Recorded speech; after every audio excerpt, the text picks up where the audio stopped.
மக்கள் weatherman YouTube சேனலை பார்க்க வந்திருக்கும் பார்வையாளர்கள் மற்றும் நண்பர்கள், விவசாயிகள், பொதுமக்கள் அனைவருக்கும் என் இனிய இரவு வணக்கத்தை தெரிவித்துக் கொள்கிறேன். குறிப்பாக 93B ஆழ்ந்த காற்றழுத்த தாழ்வு பகுதி தாழ்வு மண்டலமாக மாறி மற்றும் புதுச்சேரிக்கு நேர் வடகிழக்கே மற்றும் சென்னைக்கு அருகாமையில் வந்தடைய உள்ளது இரவு நேரத்தில். மற்றும் நாளை அதிகாலை மற்றும் நாளை மாலைக்குள் நெல்லூர் இடையே கரை கடக்கும் என எதிர்பார்க்கப்படுகிறது. இதன் காரணமாக மழைப்பொழிவு அதிகபட்சமாக நெல்லூர் முதல் விசாகப்பட்டினம் வரை கடலோர மாவட்டங்களுக்கு அதிகப்படியான மழை பாதிப்பு இருக்கக்கூடும் என்பதையும் தெரிவித்துக் கொள்கிறேன்.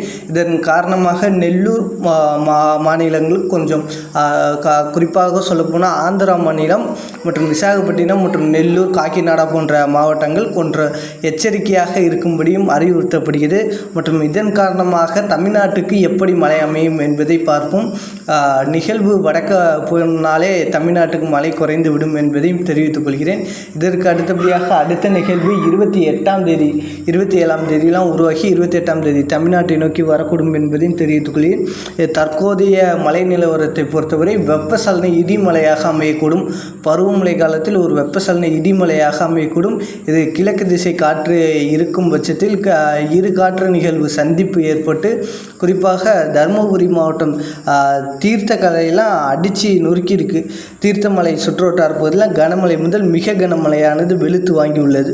தருமபுரி மாவட்டம் அரூர், கீரப்பட்டி மற்றும் பாப்பிரெட்டிப்பட்டி சுற்றுவட்டார பகுதிகள் மற்றும் தொப்பூர் சுற்றுவட்டார பகுதிகள் மற்றும் ஒகேனக்கல் பெண்ணகரம் சுற்றுவட்டார பகுதியில் கனமழை முதல் மிக கனமழையாக பெய்துள்ளது.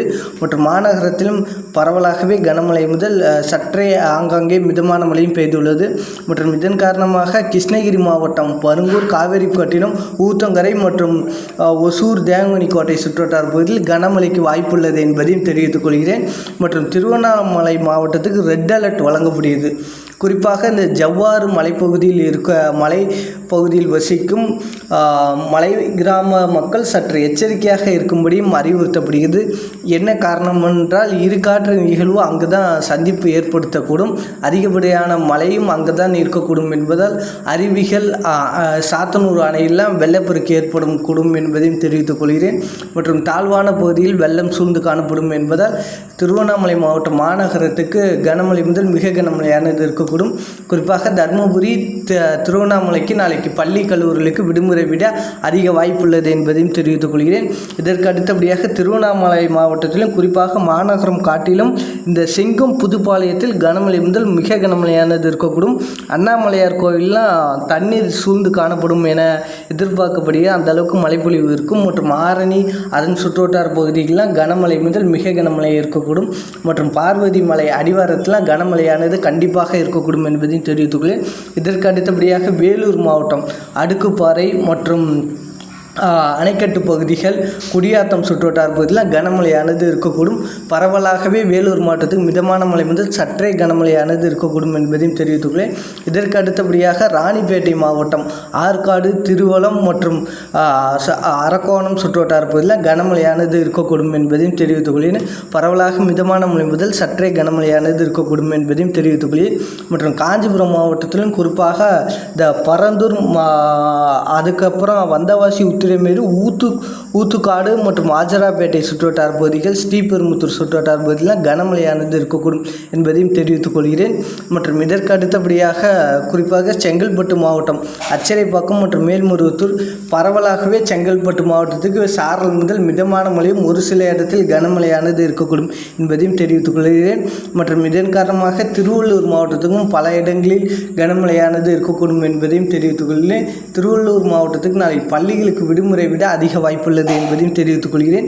இதற்கு அடுத்தபடியாக சென்னை மாவட்டம் குறிப்பாக சென்னை, மயிலாப்பூர் மற்றும் வடபழனி, கோயம்பேடு, பெருங்குளத்தூர், தாம்பரம், சென்னை முழுவதுமே பரவலாகவே சாரல் முதல் மழை விட்டு விட்டு மிதமான மழையும் அவ்வப்போது கனமழையும் பெய்து வருகிறது என்பதையும் தெரிவித்துக் கொள்கிறேன். மற்றும் அரியலூர் மாவட்டத்திலும் ஆங்காங்கே கனமழையானது இருக்கக்கூடும் என்பதையும் தெரிவித்துக் கொள்கிறேன். இதற்கு அடுத்தபடியாக ஈரோடு மாவட்டம் இந்த கோபிச்செட்டிப்பாளையம் மற்றும் சத்தியமங்கலம் மலைப்பகுதி, இந்த திம்மூர், கடம்பூர் சுற்றுவட்டார பகுதியில் கனமழை முதல் மிக கனமழையாக இருக்கக்கூடும் என்பதையும் தெரிவித்துக் கொள்கிறேன். ஈரோடு மாவட்டத்தில் பரவலாகவே மழை இருக்காத பட்சத்திலும் சாரல் முதல் மிதமான மிதமான மழை ஆங்காங்கே இருக்கும். ஒரு சில இடங்களில் கனமழையானது இருக்கக்கூடும். திருப்பூர் மாவட்டத்தில் ஆங்காங்கே கனமழையானது இருக்கக்கூடும். குறிப்பாக வெள்ளையங்கோவில், காங்கேயம், தாராபுரம் மற்றும் உடுமலைப்பேட்டை மற்றும் பல்லடம் சுற்றுவட்டார பகுதிகள் மற்றும் மாநகரம் சுற்றுவட்டார பகுதியில் கனமழையானது இருக்கக்கூடும். மற்றும் அதற்கு அடுத்தபடியாக கோயம்புத்தூர் மாவட்டம் பொள்ளாச்சி மற்றும் வால்பாறை, மேட்டுப்பாளையம் மற்றும் பெரியநாயக்கன்பாளையம் மற்றும் பாலக்காட்டு கணவாய் பகுதிகளுக்கெல்லாம் கனமழையானது இருக்கக்கூடும் என்பதையும் தெரிவித்துக் கொள்கிறேன். மற்றும் இதற்கு அடுத்தபடியாக கள்ளக்குறிச்சி மாவட்டம் கல்வராயன் மலைப்பகுதியிலாம் கண்டிப்பாக கனமழை முதல் மிக கனமழையானது இருக்கக்கூடும். இதன் காரணமாக கல்வராயன் அருவிகளில் வெள்ளப்பெருக்கும் ஏற்படுத்தக்கூடும் என்பதையும் தெரிவித்துக்கொள்ளி, இதன் காரணமாக கள்ளக்குறிச்சி மாவட்டம் திருக்கோயில் மற்றும் சின்னசேலம், கர்ச்சராபாளையம், சங்கராபுரம் போன்ற பகுதியிலாம் கனமழையானது இருக்கக்கூடும் என்பதையும் தெரிவித்துக் கொள்கிறேன். மற்றும் இதற்கு அடுத்தபடியாக சேலம் மாவட்டம் ஆத்தூர் மற்றும் கங்கவெளி, தம்பம்பட்டி மற்றும் வாழப்பாடி சுற்றுவட்டார பகுதியில் கனமழையானது இருக்கக்கூடும். ஏற்காடு சுற்றுவட்டார பகுதியிலும் கனமழையானது இருக்கக்கூடும் என்பதையும் தெரிவித்துக் கொள்கிறேன். மற்றும் பெரம்பலூர் மாவட்டத்தில் ஆங்காங்கே கனமழையானது இருக்கக்கூடும். தஞ்சாவூர் எடுத்துக்கிட்டிங்கன்னா தஞ்சாவூர் மாநகரம் மற்றும் கும்பகோணத்தில் கனமழையானது இருக்கக்கூடும். திருச்சி எடுத்திங்கன்னா திருச்சி லால்குடி மற்றும் முசிறி மற்றும் துறையூர் சுற்றுவட்டார பகுதிகள் மற்றும் திருச்சி ஏர்போர்ட் மற்றும் பஞ்சப்பூர் சுற்றுவட்டார பகுதிகள் மாநகர பகுதியில் கனமழையானது இருக்கக்கூடும். இதற்கு அடுத்தபடியாக திண்டுக்கல் மாநகரம் மற்றும் தாடிக்கொம்பு சுற்றுவட்டார பகுதிகள் மற்றும் ஒட்டஞ்சத்திரம் சுற்றுவட்டார பகுதிகளுக்கு கனமழையானது இருக்கக்கூடும் என்பதை தெரிவித்துள்ளேன். சிவகங்கை மாவட்டத்தில் பரவலாகவே கனமழை முதல் மிக கனமழையானது இருக்கக்கூடும் என்பதையும் தெரிவித்துக் கொள்கிறேன். மற்றும் இதற்கு அடுத்தபடியாக குறிப்பாக மதுரை மாவட்டம் மாநகரம் மற்றும் அதன் சுற்றுவட்டார பகுதியில் கனமழையானது இருக்கக்கூடும் என்பதையும் தெரிவித்துக் கொள்கிறேன். மற்றும் குறிப்பாக கரூர் மாவட்டம் அரவக்குறிச்சி, பள்ளப்பட்டி பகுதிகள் மற்றும் குளித்தலை மற்றும் கடலூர் சுற்றுவட்டார பகுதியில் கனமழை முதல் ஒரு சில இடங்களில் மிக கனமழைக்கும் வாய்ப்புள்ளது என்பதையும் தெரிவித்துக் கொள்கிறேன்.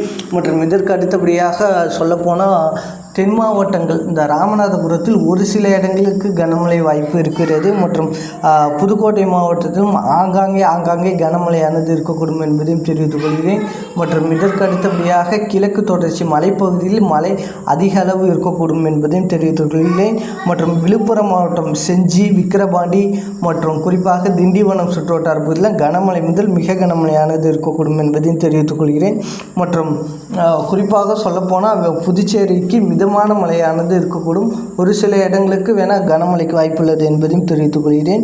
மற்றும் மற்றபடி பார்த்திங்கன்னா பெரிய அளவு மழைப்பொழிவு தமிழ்நாட்டில் இல்லைனாலும் வரும் நாட்களில் வெப்பசலன இடிமலை தீவிரமாக இருக்கக்கூடும் என்பதையும் தெரிவித்துக் கொள்கிறேன். இடைவெளி குறைந்து மழைப்பொழிவுகள் அதிக நாட்கள் இருக்கக்கூடும் சூழ்நிலை அமைந்து வருகிறது என்பதை மகிழ்ச்சியுடன் தெரிவித்துக் கொள்கிறேன். மற்றும் பெரிய அளவு மழை எதிர்பார்க்க வேண்டாம். டெல்டா மாவட்ட மக்கள் கனமழைக்கு மட்டும் வாய்ப்புள்ளது என்பதையும் தெரிவித்துக் கொள்கிறேன். மற்றும் மக்கள் வெதர்மேன் யூடியூப் சேனலை